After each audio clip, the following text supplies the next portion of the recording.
یا بدھ ہے. تو جس دن میں بات کر رہی ہوں یا آپ بات کریں تو آج کہلاتا ہے، حال کو کہتے ہیں آج. اور کل جو گزرا ہوا کل ہوا گزشتہ کل کہتے ہیں اس کو. کل صرف نہیں کہتے، گزرے ہوئے کل کو گزشتہ کل یعنی ماضی. یہ ماضی میں پاسٹ میں چلی گئی بات. اب جو آنے والی بات ہے، جو ہم آتے ہیں، ہماری باتیں ہونے والی ہوتی ہیں، تو ہم اس کے بارے میں کیا استعمال کرتے ہیں کہ ہم گا گے گی.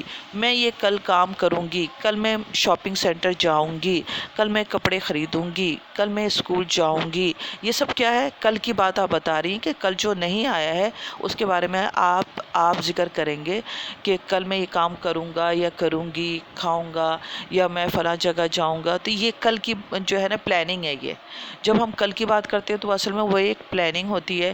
تو یہ چیز جو ہے آپ کو یہاں پر آپ کے پاس جو الفاظ ہیں، جملے ہیں، اس کو کیا کرنا ہے کہ اس کو مستقبل میں چینج کرنا ہے، یعنی فیوچر میں چینج کرنا ہے.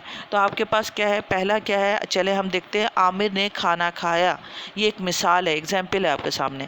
یہ اس کو کیا کہتے ہیں؟ ماضی یعنی پاسٹ. عامر کھانا کھائے گا. اس کو ہم کس طرح بنائیں گے؟ مستقبل میں لکھا ہوا نا، جملوں کو زمانہ مستقبل میں تبدیل کیجیے. عامر کھانا کھائے گا یعنی مستقبل میں کل کھائے گا. اسی طرح اب ہمارے پاس بہت سارے ہیں. سائمہ نے کپڑے خریدے. تو کیا ہو جائے گا؟ سائمہ کپڑے خریدے گی. کل خریدے گی نا، آج تو خرید لیے، تو خرید چکی ہے، وہ پاسٹ میں ہو گیا نا. یہ کل اسکول کی چھٹی تھی. یہ بھی کل ماضی ہو گیا، پاسٹ ہو گیا. تو آپ کیا کہیں اس کو مستقبل میں کس طرح ہوگا؟ سوری، کل اسکول کی چھٹی ہوگی. استاد نے سبق یاد کرایا. یہ بھی بات پرانی ہو گئی. اب کیا ہے؟ کل کی بات کریں گے تو کیا ہوگا؟ استاد سبق یاد کرائیں گے. حامد میرے گھر آیا تھا. حامد میرے گھر آئے گا. یعنی کل کی بات ہے تو گا لگے گا. آئے گا.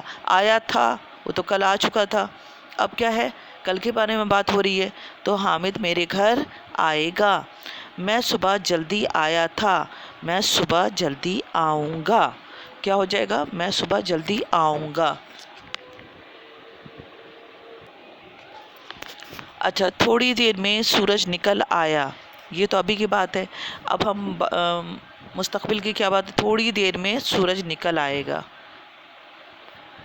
یہ ہو گیا آپ کا مستقبل میں جو ہے الفاظ کے یا آپ کے جملے کو کیا ہے مستقبل میں چینج کرنا، یعنی پاسٹ کو فیوچر میں چینج کرنا. تو یہاں پر کیا ہے کہ ماضی کو مستقبل میں بدل دیا آپ نے. اچھا، ایک اور ہے کلمہ اور محمل. کلمہ اور محمل کی تعریف جو ہے یہ بھی گرامر پورشن، گرامر کا حصہ ہے قواعد کا.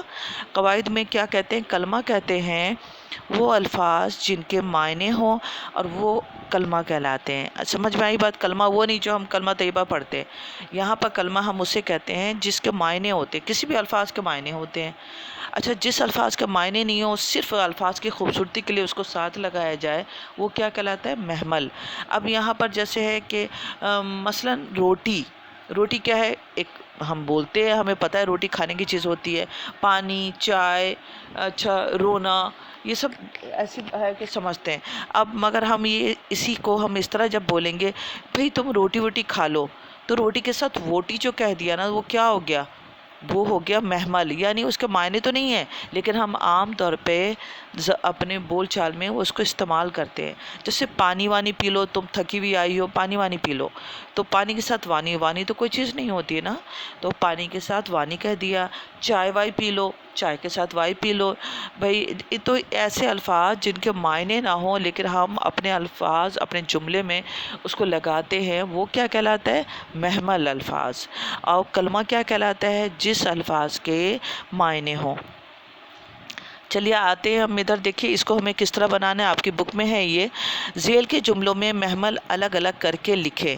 اب دیکھیے کلمہ ہے اور محمل ہے نا، تو آپ کو 2 لائنیں ڈرا کرنی ہے اور اس کو انڈر لائن کرنا ہے کہ کون ہے یہ جو ہے اس کو انڈرلائن کر کے آپ کو بیچ میں دونوں کو حصہ کلمہ اور محمل کو الگ الگ لکھنا ہے کہ کلمہ کیا ہے محمل کیا ہے. تو ہم پہلا جو الفاظ کے پہلا جملہ پڑھتے ہیں وہ مانگ تانگ کر گزارا کرتا ہے. تو کیا ہے مانگ کیا ہے کلمہ ہے، یعنی مانگ تو مانگنا نا، جس کو مانگنا کہتے ہیں. اور تانگ کیا ہوتا ہے؟ تانگ تو کوئی چیز نہیں ہوتی ہے، لیکن کیونکہ ہم اپنے جملے میں ہم اس طرح کی خوبصورتی کے لیے الفاظ استعمال کرتے ہیں، اس کو ہم کہتے ہیں محمل. تو محمل کو کیا ہے تانگ، کلمہ کیا ہے مانگ، اور یہ کیا محمل کیا ہے تانگ. اچھا کیا تمہارے پاس گیند ویند ہے؟ کہتے ہیں نا ہم اسی طرح بات کرتے ہیں، گیند ہے بہت کم بولتے ہیں ہم، زیادہ تر کیا کہتے ہیں تمہارے پاس گیند ویند ہے. تو گیند کیا ہے کلمہ، ویند کے تو معنی نہیں ہے، تو وہ کیا ہے محمل ہے. پڑوسیوں کے ساتھ کھیل ویل لیا کرو. تو کھیل تو کھیل ہے، ویل یہ محمل ہو گیا. آسمان پہ تارے وارے چمک رہے ہیں، تو تارے تو چمکتے ہیں، وارے کچھ نہیں ہوتے، تو وارے محمل ہے. اچھا تم نے کھانا وانا کھایا کہ نہیں کھایا؟ یہ ہم کہتے ہیں نا، تو یہاں پہ کھانا وانا کو انڈرلائن کر کے آپ نے کیا کرنا ہے کہ کلمہ کو اور محمل کو الگ لکھنا ہے. اسی طرح لائن کی جگہ جیسے آپ دیکھ رہے ہیں کھانا الگ وانا الگ، کھانا کیا ہے کلمہ، وانا کیا ہے محمل.